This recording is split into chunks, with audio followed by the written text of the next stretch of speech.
A reading from the first book of Kings. The Queen of Sheba, having heard of Solomon's fame, came to test him with subtle questions.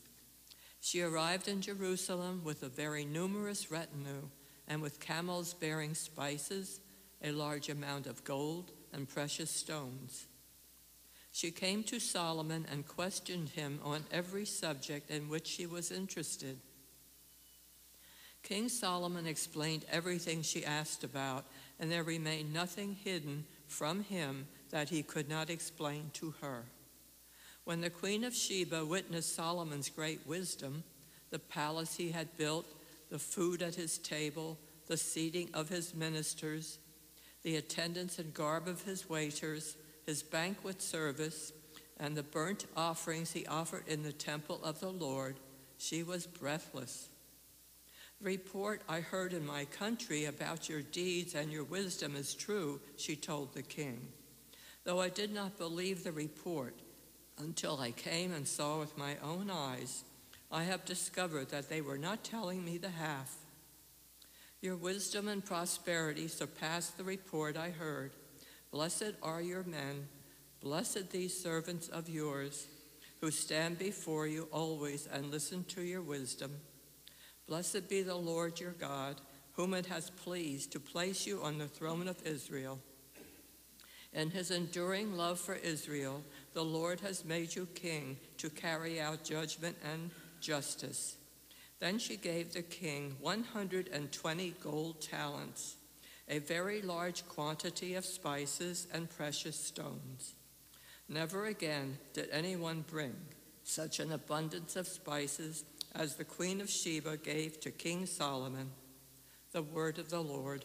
Thanks be to God. Responsorial Psalm. The mouth of the just murmurs wisdom. The mouth of the just murmurs wisdom. Commit to the Lord your way. Trust in him, and he will act. He will make justice dawn for you like the light. Bright as the noonday shall be your vindication. The mouth of the just murmurs wisdom. The mouth of the just man tells of wisdom, and his tongue utters what is right. The law of his God is in his heart, and his steps do not falter. The mouth of the just murmurs wisdom. The salvation of the just is from the Lord. He is their refuge in time of distress, and the Lord helps them and delivers them. He delivers them from the wicked and saves them, because they take refuge in him. The mouth of the just murmurs wisdom.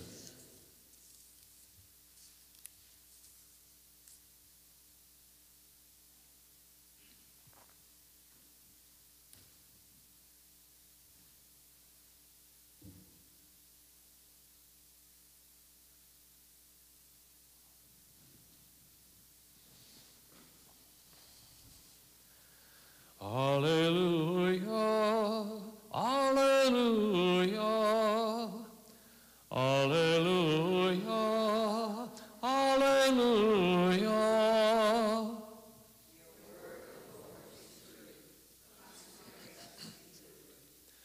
Alleluia, alleluia.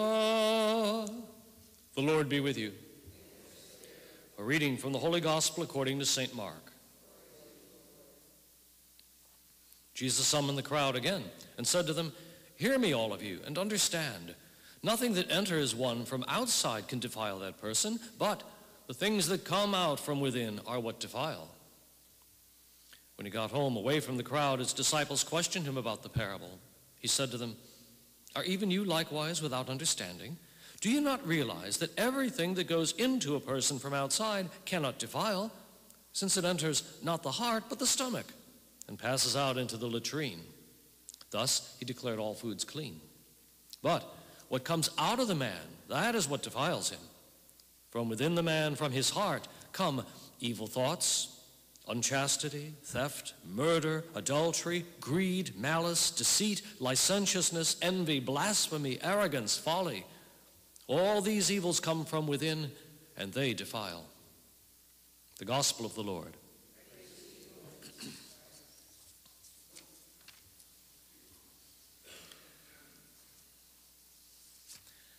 I will make an observation that one of the things that really impressed the Queen of Sheba, as it says here, is the attendance and garb of the waiters and the banquet service. Okay? So during her visit, she ate well. Really, really important.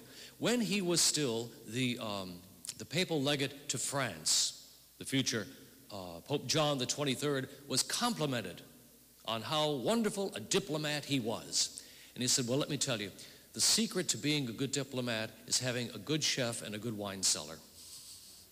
So we'll take it from there.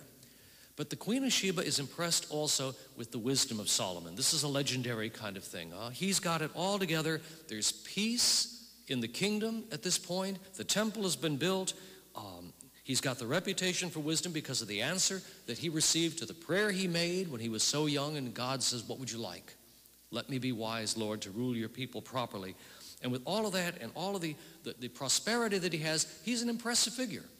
He's an impressive figure, so much so that he is mentioned in the famous parable about the lilies of the field, right, by Jesus, okay? I say to you, not even Solomon in all his splendor was arrayed like one of these. And so there's the, so to speak, the gold standard for being impressive.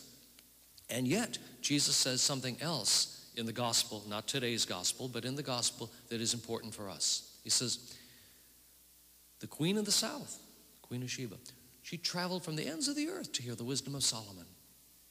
And there is something greater than Solomon here.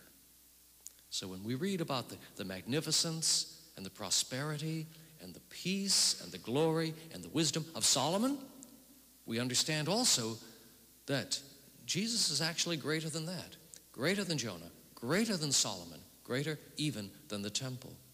And so we are so fortunate and so blessed to be able to be in the presence of the Lord sacramentally, to celebrate his wisdom, to be reminded that what is within us is what is capable of defiling, but that what we can also take into our hearts is the Lord himself. Let us stand and pray.